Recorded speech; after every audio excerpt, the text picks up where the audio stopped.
நாமக்கல் மாவட்டம் பள்ளிப்பாளையத்தில் பெண் ஒருவரின் கல்லீரல் திருட்டு சம்பவம் தொடர்பாக காவல்துறை நடவடிக்கை எடுக்க அறிவுறுத்தப்பட்டுள்ளதாக அமைச்சர் மா சுப்பிரமணியன் தெரிவித்துள்ளார்.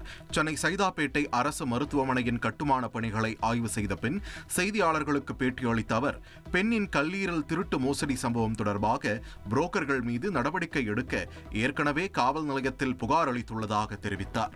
நானும் பார்த்தேன், காவல்துறைக்கு ஏற்கனவே காவல்துறையிடத்தில் நாம் புகார் தந்திருக்கிறோம். 2 புரோக்கர்கள் யார் மேலே நடவடிக்கை எடுக்கணும்னு அந்த ஆய்வறிக்கையில் சொல்லப்பட்டிருப்பதைப் போல இதற்கு யார் காரணம் என்பதை ஆராய்ந்து காவல்துறையின் சார்பில் நடவடிக்கை எடுக்க அறிவுறுத்தப்பட்டிருக்கிறது.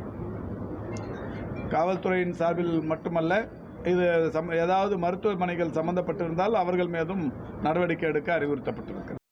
ட்ரெண்டை ஃப்ரெண்ட் ஆக்கிக்கோங்க. தந்தி டிவியின் சப்ஸ்கிரைபர்ஸ் அண்ட் ஃபாலோவர்ஸ் குடும்பத்தில் நீங்களும் இணையுங்க.